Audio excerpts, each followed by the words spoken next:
When we began building the 5 test models, it was around Christmas. The 5 models were: Model number 1, the control model. Model number 2, the base model.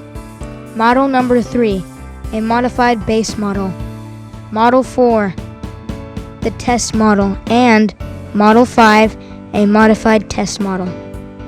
Dad carefully planned the construction so that as few trees as possible would have to be sacrificed to build these models. A light socket was installed to heat the living room for the winter test. A 25-watt bulb was used in each living room to keep the inside temperature close to normal during the winter tests. The thermometer probe was shielded from the bulb's light, and so was the floor around the bulb.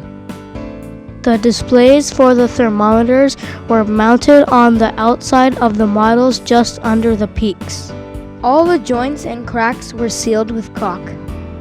A dryer vent with a flap that could be opened or closed was installed near the peak for ventilation. The roofs were painted flat black to help the models absorb heat during the summer test.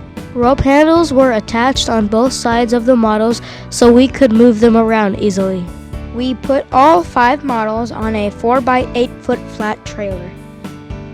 The weather outside in early January was good for the winter tests.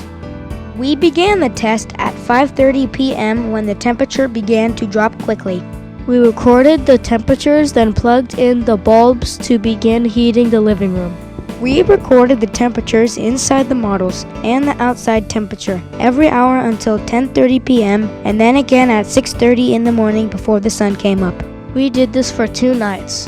Then we did the summer test. To simulate summer, we rolled the trailer with the 5 models into a large room and suspended a heat lamp over each model. The room was unheated at night, and the temperatures inside the models were in the low 50s both mornings. We recorded the temperatures and then turned the heat up to 90. We also turned on the heat lamps and a propane burner. We recorded the living room, attic, and outside temperatures every hour until noon. By noon, the air in the room was close to 100 degrees. At this time, we turned off all the heat and the temperatures began falling. How quickly a home loses unwanted heat should be a factor in measuring energy efficiency as well as how slowly it absorbs heat. There was no active cooling in the test. We repeated the simulated summer test a second day. Then we began charting and studying the results.